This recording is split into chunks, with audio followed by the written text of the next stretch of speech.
I had my feathers replaced today along my shoulders and the back of my neck. The old ones hardly catching the currents anymore. I'd forgotten to molt and hung on to everything I ever had. Today I let go, plucked the disheveled and replaced them with the grand. Part angel, part great blue heron, and downy owl feathers along my spine. I don the taloned feet of hawk, firm, relaxed, unfettered by storms. I see the moon different, shadows as friends.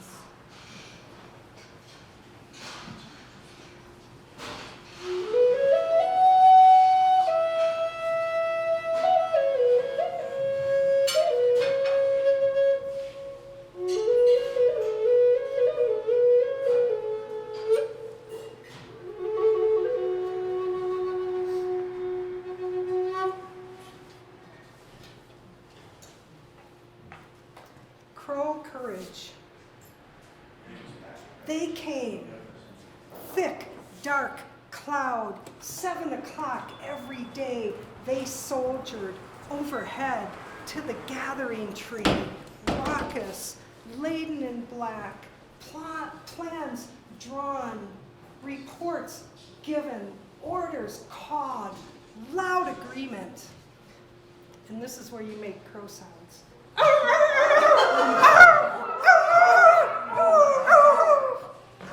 It's more like coyotes. There. 7 o'clock drum circle, signaled in faithfully, a feather of support, black prayer left daily on my doorstep to help me take my medicine.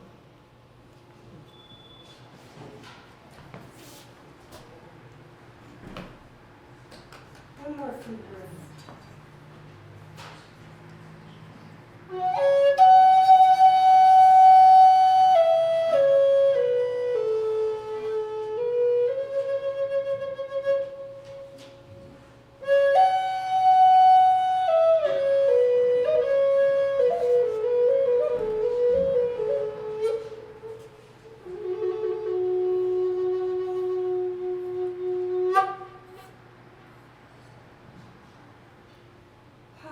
Thanks.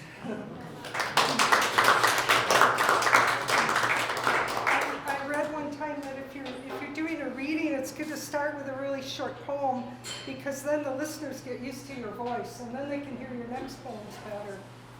And I love the flute, how it just affects us inside. So I'm Val Szarek. I have a really beautiful website, poetval.com. And everything I write is true, at least today, or the day I wrote it, and at least for me. Whether it's true for you, I don't care. No, I don't know. But it's true for me. And I have to, I'm already shifting my list all around. I do have really, really, really, really, really big news. I have a new book.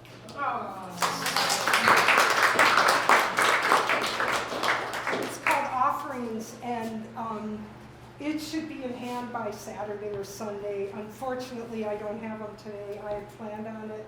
I have some other books, but I'm really excited. So it's really weird to feel caught up to myself reading today, because almost everything I'm going to read tonight has been published. It's been a long time since I've been able to say that. So, I'm going to share the title poem to Offerings, and there's a backstory.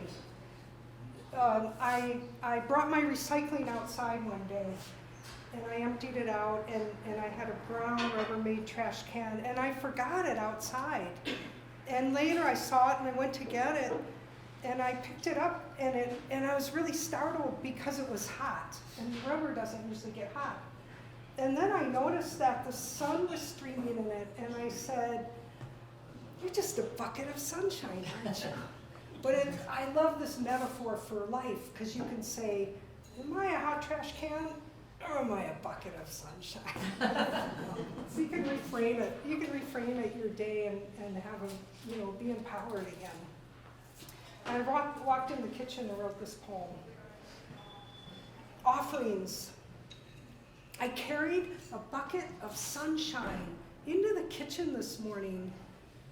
How could I have missed such pleasure, such magic all these years? What's free is generous.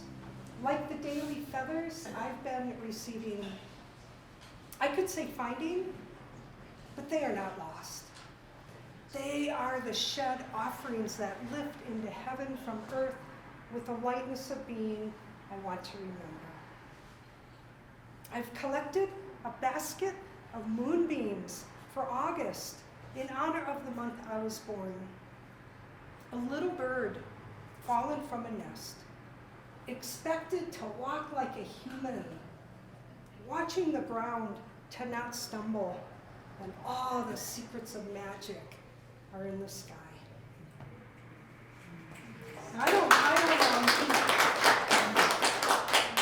Thank you. I don't have a lot of my poems memorized, but within like 3 days, that poem owned me. It was just inside of me. Is this an open chair? Mm-hmm. There's one open chair here. Hi, everybody. There's some chairs way back there we could drag out. Thanks for coming.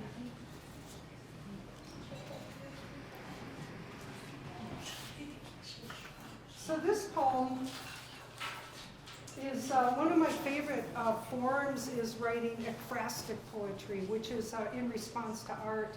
And this was for an exhibit. Jim Disney was the artist, had an exhibit at the Loveland Museum, and a lot of us wrote poems to his pieces. And this is, hi, Uche. This is one of those, was written for one of those pieces of art. And the title is Bone Games. And it starts with a quote from Fred Lamont. There is dinosaur tar in my bone marrow. Bone games. I, too, have risen from the earth, from eggs carried by grandmothers. All of us birds, our wings folded under skin. My vertebrae are made of turtle shell, skin christened by the Milky Way, nails translucent petals of skeleton flowers. Dinosaur tar came from my Hungarian side. We ate stone and maidenhair fern. The earth was softer, more malleable. Everything that ever was is in our marrow. Every being a word in this long poem. As a lizard, I feared the pterodactyl. As a worm, I feared deluges that drown. As a baby bird, I feared the cold. As a dinosaur, I learned to fear the tar that held my feet in place.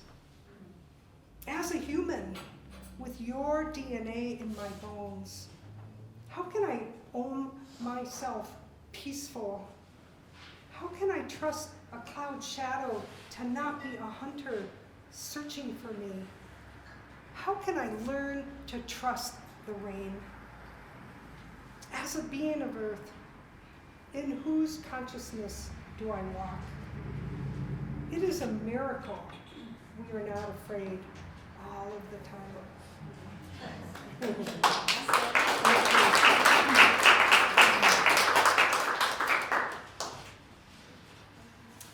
Yeah, I feel like throwing out my whole set idea.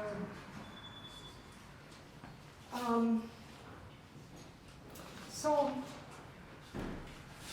I want, just an aside, I've been telling everybody, I'm going to read at the Our Gallery Tuesday night, and they go, Our Gallery. And I said, no, Our Gallery. They go, oh, like a pirate? Like Our Gallery.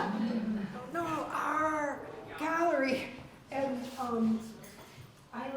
there's a parrot lives in my neighborhood, and I always go talk to the parrot, and I've known this parrot 23 years, and a couple of years ago I recited the poem So Ready for the parrot, and his eyes were going big, and then he started throwing sticks to me, like he made up a game to play with me after that, so he loves me because I shared a poem with him.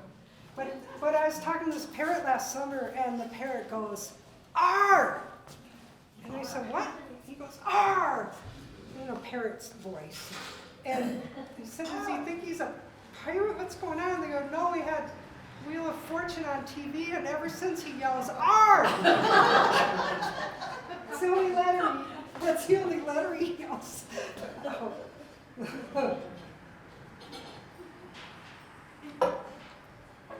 So, I had a friend killed in the King Super shootings, and I wrote this poem.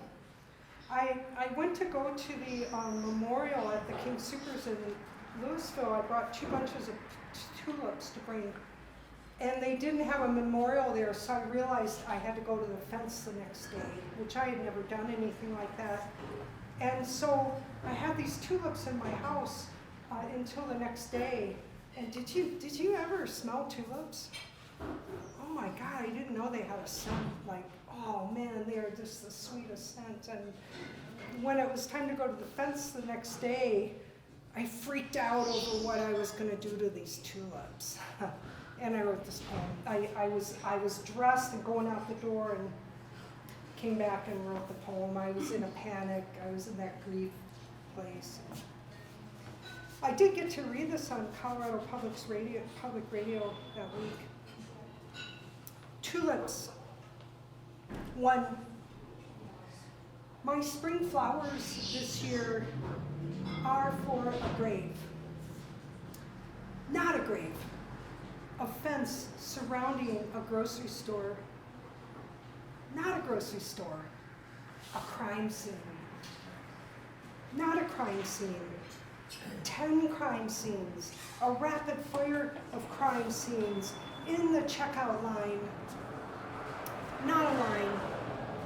A scream. A twisting fall. 2.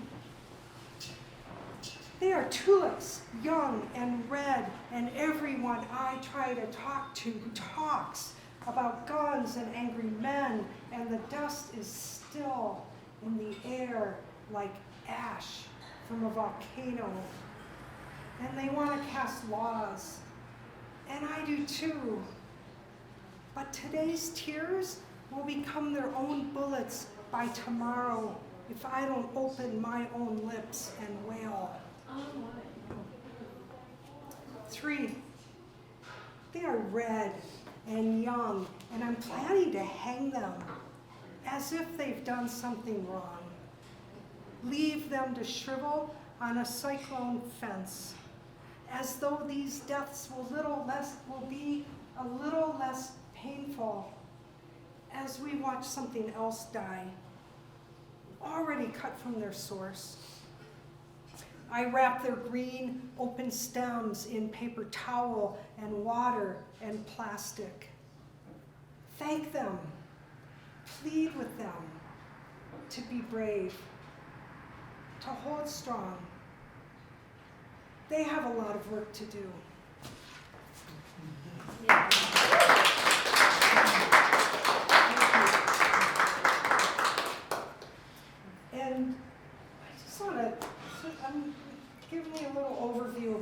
work, so I'm going to share this poem too. I got really well known for this poem, and this poem changed my life. This is the poem that made me into a poet, and it was the week of the 9/11 tower attacks. And everybody, we were all a wreck. We were lost, we were confused, we were in shock. I was packed to go to Egypt. I had my tickets for 9 months, and I was supposed to leave in 2 days and lost my trip. And I started hearing people say, well, we gotta go kill somebody. We gotta go blow somebody up and attack somebody. And I'm thinking, no, that can't be right, that can't be right. And I didn't know what to do. And I started hearing these words, and I just started writing them down like I was taking dictation. And it turned me into a poet. I ripped it out of my notebook, folded it up in my pockets, stumbled around the world and read it to anybody who would listen, and which most of you probably know I've been doing that ever since. I share a poem every day. I carry a couple of 1 or 2 minute poems, and I go up to a stranger every day and say, can I share a poem with you? The Comcast, the IRS agent, the mortgage broker. I'm trying to talk to her about mortgage thing during the pandemic, and I said, hey, can I share a poem? And I read my poem, and I heard. The IRS agent turned out to be a poet too. And I found that my poems end up kind of rhyming when I'm up against something really horrible and really difficult. So I'm walking through the world, counter-spinning through the worlds, disagreeing with mass worth. I see connection to the earth. I thought we had our real solution with our conscious evolution. When along came that election, that ignored our selection. This seemed to take away our power and to make the gentle cower. The old school that seemed so scary that we thought we long had buried. In darkness, once more rose, and in our hearts we froze. Now we're being asked to hold the truth that's so apparent in our youth. We've a government hard to trust who only value money's thrust, bringing us back to the dark ages when other nations brought forth rages and attacked our symbolic power by destroying our twin towers and our Department of Defense trying to scare our government. Now, we're dividing our home nation. Some say we've power of damnation, saying we can cure all evil by killing even more people. But I say, bomb them with butter, y'all. Use your hearts and feed them all. If we meet their basic needs, then through love, we'll plant the seeds. That our world is really one. Our light all comes from the same sun. Treat others as you wish to be.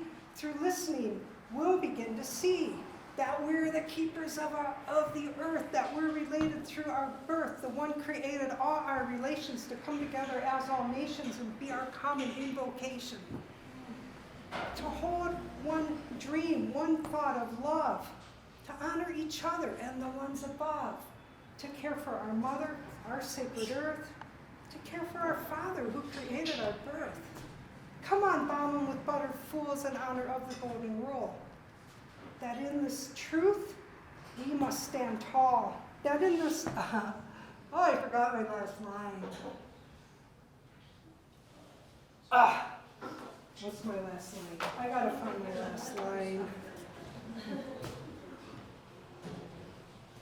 Sorry, y'all. I've only known that poem forever. Bomb them with butter. Bomb them with butter. That was called bomb with butter. Come on, bomb them with butter, fools, in honor of the golden rule. That peace begins within us all. That in this truth we must stand tall. What a line to forget. That was called bomb them with butter.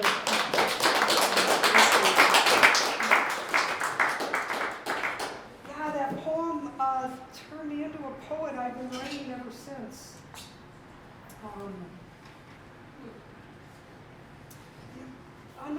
Let's see, let's do this one next. Let's do these couple.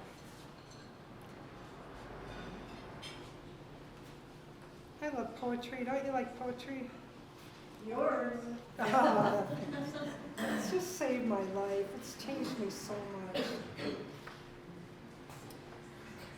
So, I'm writing a book on grief and resilience. And there's a Japanese art called kintsugi. And so, if you have a favorite vase, a favorite cup, and you break it, we repair it really carefully so it looks like new. So it looks like it was never broken.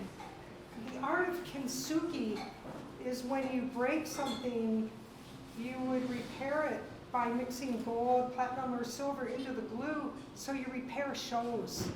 And it's considered more beautiful. It has a life and a history now, and it's more beautiful. And so the title of this poem is Kintsugi, the Gift of Shatter. How do we stop, turn, step into the glacier's calving, the turbulence created when we shear from the familiar? How do we break in order to mend back together, more beautiful than before? We heal, we reach for the glue to shield our cracks from failing, from falling into the unrecognizable. Not trusting any sacred remembering to piece us back.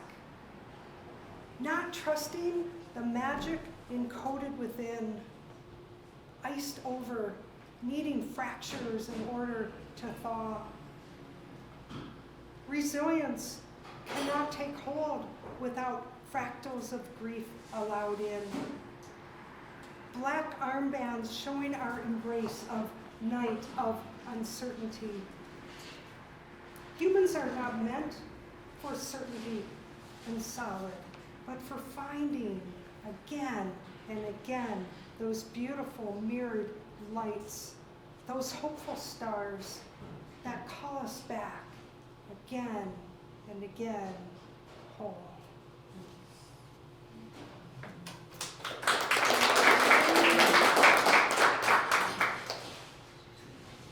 This is a brand new poem.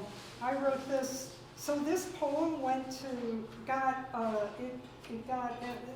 have my own press, Laughing Turtle Press, and it went to print at 10 p.m. on New Year's Eve. I wanted it in 2022, and I got it in two hours to spare.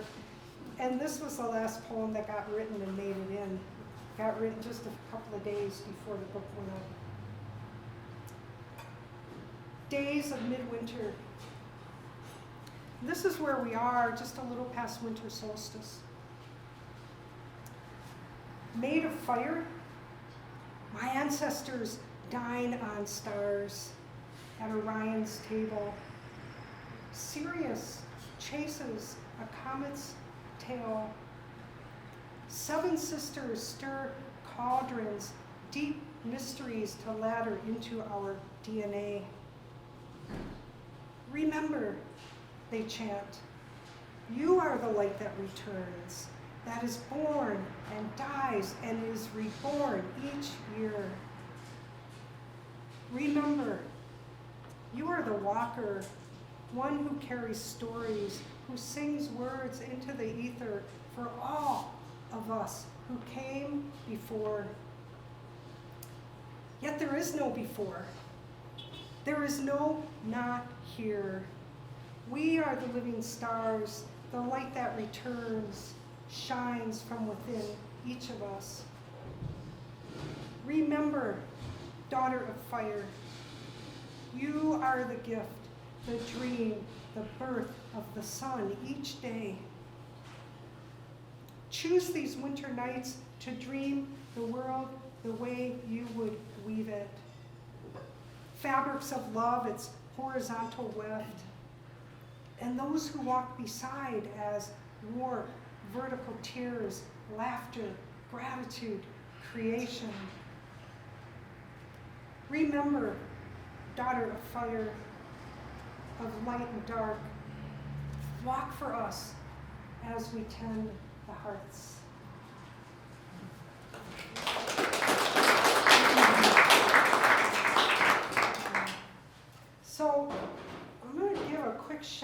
to our beloved Mary Oliver. 2019, she died January 19th, 2019. And I wrote this poem the next day, sitting in my living room by the window, and this won a Colorado Authors League Best Poem Award. And she has a poem called The Summer Day, and there's a line in it, "Tell me, what is it you plan to do with your one wild and precious life?" This winter's day for Mary Oliver. A full quorum of snow covers my backyard, in the color it should be in January, reclaiming the brown, winter dormant grass that drones a longing into the back of my mind. I write this tribute poem on the day after your passing, and it seems it should be snowing. The sun bowing homage while it reads your poems, allowing you to be the one to shine today. You, of course, would give the clouds center stage, that slow us into a deeper rhythm. For this one day, this one wild and precious day, in this one wild and precious life, you would take time to count crows and weave ibis wings upon your tongue, seeking prayers in a blade of grass beneath a broken bottle in an abandoned city lot, your knees knowing the soil, and the wind's your voice. And for so many of us, your precious words, wild and free.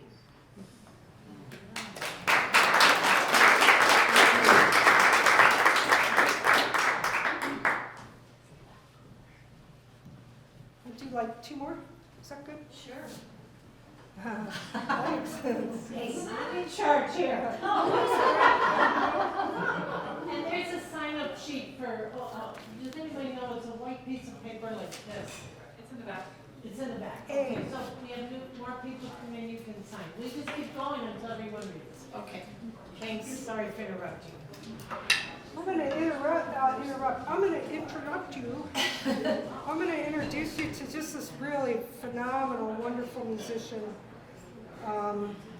We love to play together, and we're going to play. Into this poem together. We'll just start together, and then you can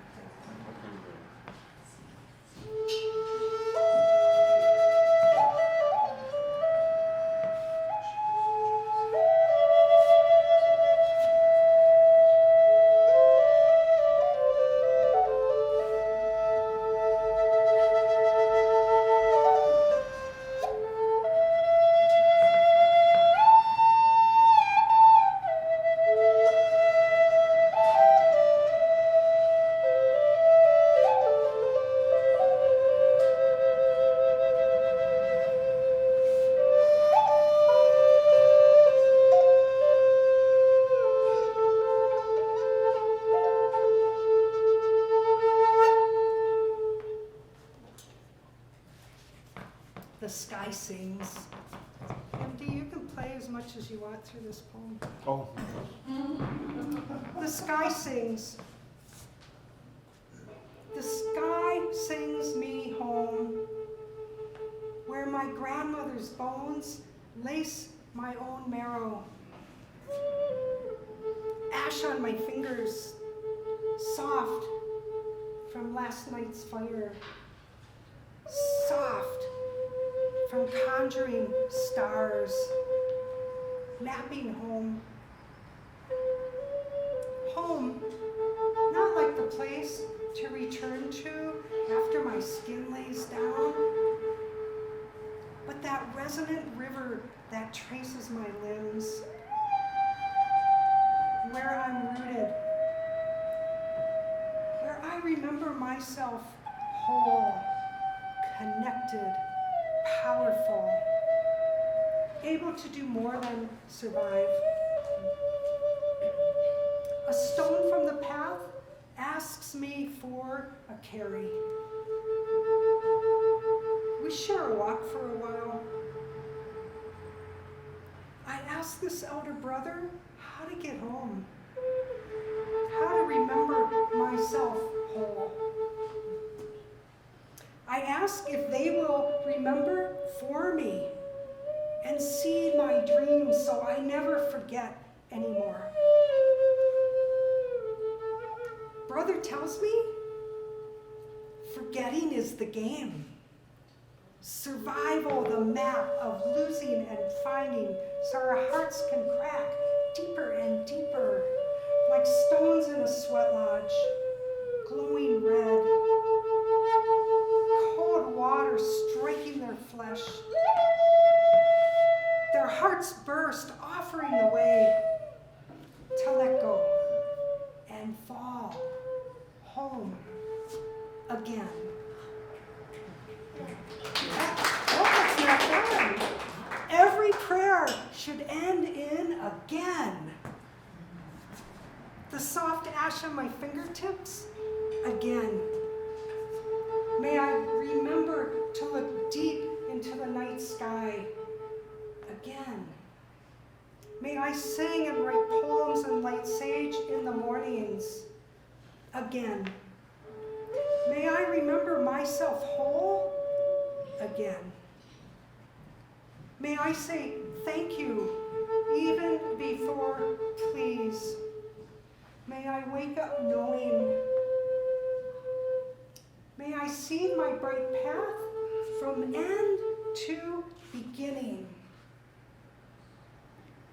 May I remember the magic in everything again.